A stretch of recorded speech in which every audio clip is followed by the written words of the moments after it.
बाबा जी, आपसे जुड़ने से पहले हम लोगों को सैटर्न, एंजल और इन सब का concept run one God, one life in सब के बारे में कुछ नहीं पता था। हम्म, सैटर्न के बारे में जब से इन चीज़ों के बारे में पता लगा है तो यही सोचते रहते हैं कि ये सैटर्न की चाल है या एंजल की चाल है। मतलब इन चीज़ों का हम लोग अपने में ही ले लेके घूमता रहता है दिमाग। तो बाबा जी इन हम्म, चीज़ों के लिए हाथ में तो कुछ भी नहीं है, लेकिन सारा दिन हम्म, यही सोचते हैं कि कोई कर्म गलत ना हो जाए, किसी तरीके से किसी का दिल ना दुख जाए, इस तरीके से ये सब चालें। मामा जी तो क्या ये जो च सोच ये भी थॉट्स वगैरह जो भी सब आती हैं, ये हम्म। भी क्या सैटर्न की तरफ से ही होती है क्या बाबा जी थोड़ा-सा समझाइए? क्योंकि ये चीज़ें पहले हमें क्लियर नहीं थी, लेकिन आपसे जुड़ने के बाद ये सब चीज़ें हमें थोड़ी-सी क्लियर हुई हैं बाबा जी। आप मुझे ये बताइए कि अगर आपके सामने दो बंदे खड़े हों, एक बिलीवर हो और एक नॉन बिलीवर हो, जी। आप दोनों की पहचान कैसे करेंगे? विदाउट एनी कम्युनिकेशन, आपने पूछना नहीं है, बातचीत नहीं करनी है, कोई आप उनसे सवाल नहीं कर सकते। सामने आपके दो बंदे खड़े हैं, क्या आप उनमें से पहचान कर लोगे कि who is believer and who is non believer?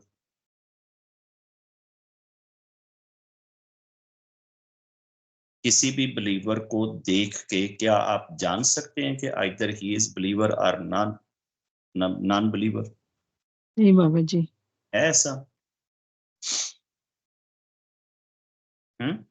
नहीं बाबा जी, नहीं गेस कर पाएँगे कि वो बिलीवर है या नॉन बिलीवर। के कार नहीं है, कोई मशीन नहीं है, शीतले के पास भी ऐसी कोई मशीन नहीं है कि जिससे वो ये चेक कर ले कि ये बंदा बिलीवर है या नॉन बिलीवर। ये जितना भी बिलीव सिस्टम है ना, ये सारे का सारा ज़हन की सोच के साथ जुड़ा हुआ है, ख़्याल के साथ जुड़ा हुआ है, तसव्वुर के साथ जुड़ा हुआ है। अब एक बंदा अगर बिलीवर है, तो उसका बिलीव भी ब्रेन में ही है, ज़हन में ही है। और एक बंदा अगर नॉन बिलीवर है, तो उसकी नॉन बिलीवरी भी तो उसके ज़हन के अंदर ही है ना, उसके दिमाग में ही है ना। तो बिलीवरी और नॉन बिलीवरी, इन दोनों चीजों का ताल्लुक आपकी सोच के साथ है, आपके तसव्वुर और ख्याल के साथ है। आप अपने वजूद से बाहर प्रैक्टिकली ऐसी कोई चीज नहीं है कि जिससे आप ये साबित कर सकें कि आई एम बिलीवर। चूंकि ये चीज आपके दिल में और आपके दिमाग में गुजरने वाली सोचों के साथ जुड़ी हुई है, आपके दिल और दिमाग को सिर्फ खुदा जानता है, सिर्फ खुदा को पता होता है। इसलिए किसी के बिलीवर होने का फैसला खुदा करता है। खुदा को पता होता है कि ये बंदा जब मेरे पास आया है तो ये बिलीवर आया है या नॉन बिलीवर आया है। अगर आपको दिन रात 24/7 अप टू होल लाइफ हर वक्त ये चिंता सताए रखती है, ये तसव्वुर, ये ख्याल बेचैन किए रखता है कि यार कहीं ये जो कुछ हो रहा है इसमें कोई शैतान की चाल तो नहीं। जब तक आपका ये तसव्वुर जिंदा है, समझ लो कि आपके अंदर ईमान जिंदा है, आपके अंदर फेथ जिंदा है। ये बेचैनी आपके फेथफुल होने का साइन है, आपके ईमान का साइन है। आप जब कभी बाजार जाएं, किसी दिन आप बाजार की बजाय आप कोई भी ऐसी जगह, पार्क कह लें या कहीं भी, तो पार्क में अमूमन हम अक्सर आउट ऑफ पॉकेट जाते हैं, अपने साथ कोई पर्स वर्स नहीं लेकर जाते। जब हम पार्क में घूम रहे होते हैं या इवन अगर बाजार में भी चल रहे हों या किसी ऐसी जगह पे हों कि जहां हमारी पॉकेट में कोई भी प्रीशियस चीज ना हो, कोई ज्वेलरी ना हो, कोई नकदी ना हो, कोई गोल्ड ना हो, तो हमें कोई बाहर फिरते हुए कोई चिंता होएगी, कोई परेशानी होएगी? हम बिल्कुल रिलैक्स होकर एंजॉय करेंगे।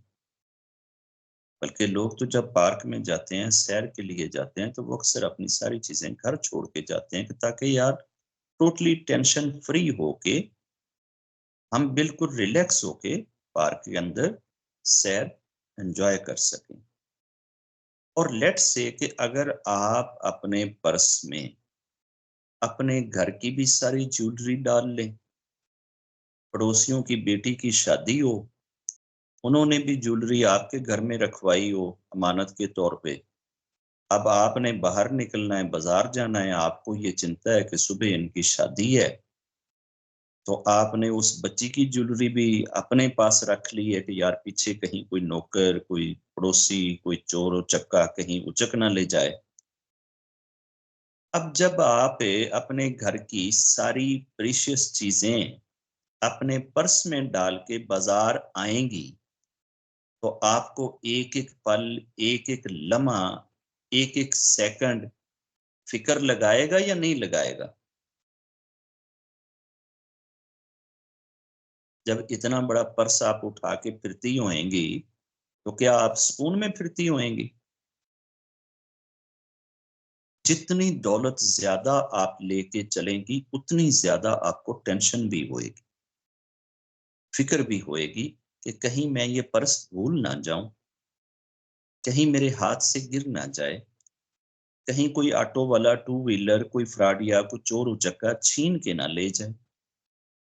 जब आपकी सारी जायदाद ही वो हो, सारी प्रॉपर्टी ही वो हो, तो आपकी टेंशन की हालत क्या होगी अगर वो आपके पास हो? ज़्यादा टेंशन होएगी ना? ज़्यादा परेशानी होएगी ना?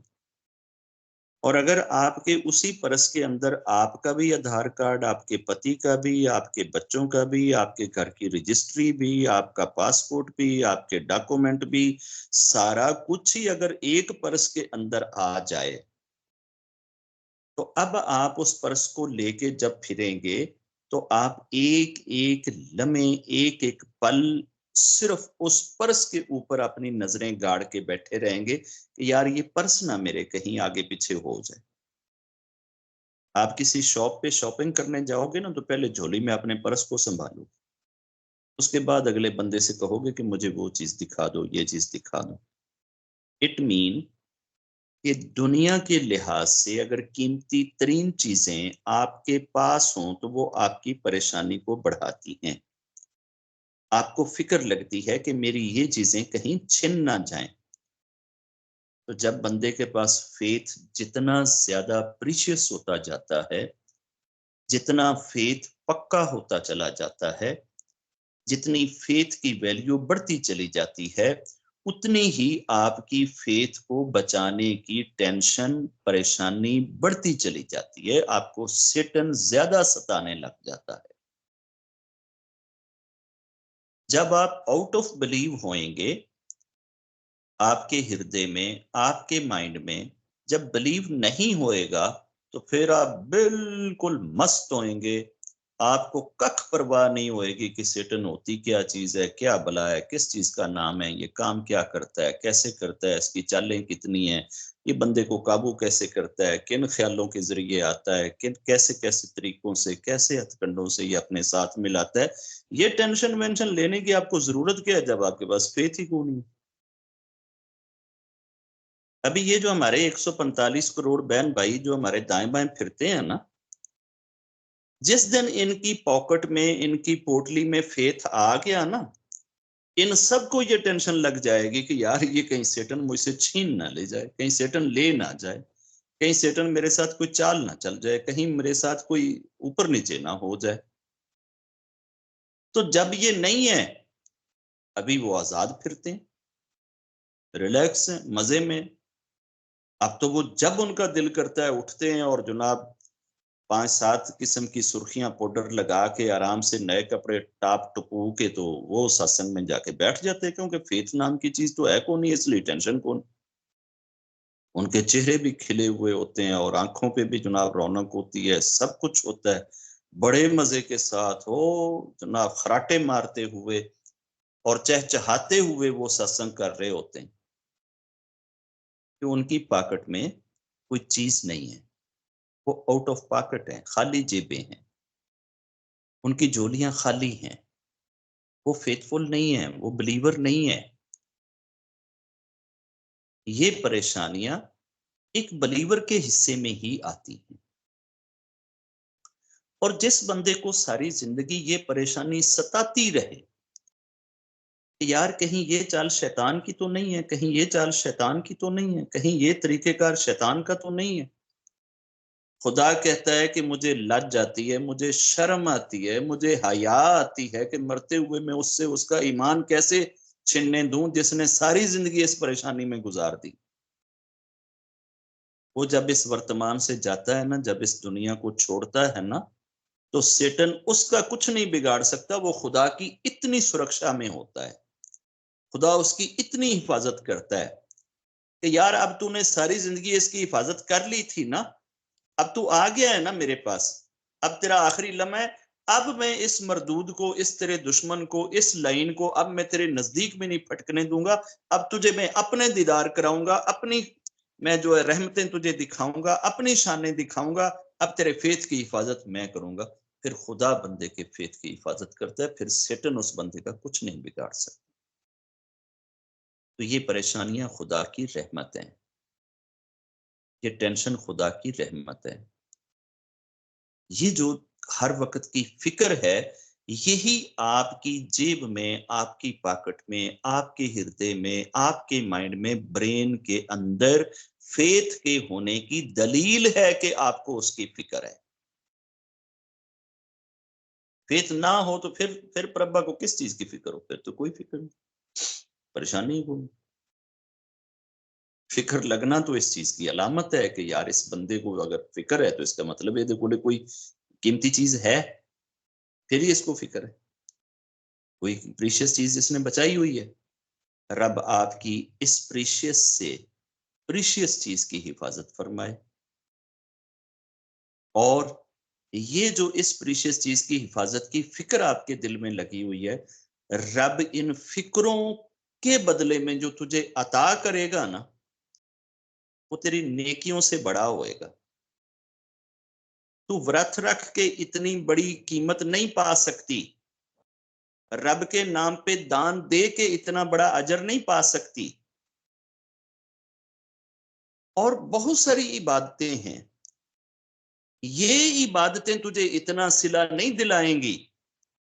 ये फिक्र जो खाती रहती है ना कि कहीं फेथ ना चला जाए, कहीं फेथ ना चला जाए, कहीं सेटन बर्बाद ना कर दे, कहीं सेटन मेरे साथ कोई चाल ना चल जाए, कहीं इस मामले में सेटन मुझे डिट्रैक ना कर दे। ये वाली चिंता, ये वाली फिक्र तुझे वो पहाड़ दिलाएगी नेकियों के कि उनको देख कर आपको दुनिया में एक लम्हे की जो हंसी आई होगी, उसके ऊपर भी उधर जाके पछतावा लगेगा, काश रब्बा ये हंसी वाला लम्हा भी मैंने तेरी फिक्र में गुजारा हो।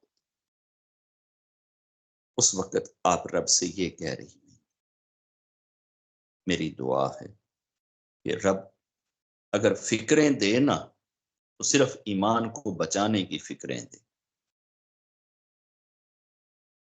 अगर वो इंसान को टेंशन दे ना तो फिर टेंशन यही हो कि यार कहीं मेरे और मेरे खुदा के दरमियान में शैतान तो नहीं आके खड़ा हो गया, कहीं हमारी दोस्ती, हमारी फ्रेंडशिप के अंदर बीच में इसने तो नहीं कोई दीवार खड़ी कर दी, कहीं मेरे दिल को ये दुनिया के लगब लाहब चीजों की तरफ तो नहीं खींच रहा। जब मन सच्चे से अपने रब से जुड़ जाता है तो फिर ये चीजें आ जाती। रब आपके इस फिक्र को सलामत रखे। मैं तो यही दुआ दूंगा कि ये फिक्र कभी तेरे दिल से और दिमाग से कभी निकलने ना पाए। रब तुझे इस फिक्र के साथ जिंदा रखे, इसी फिक्र के साथ ही तू अपने रब से जा मिले। जय जी।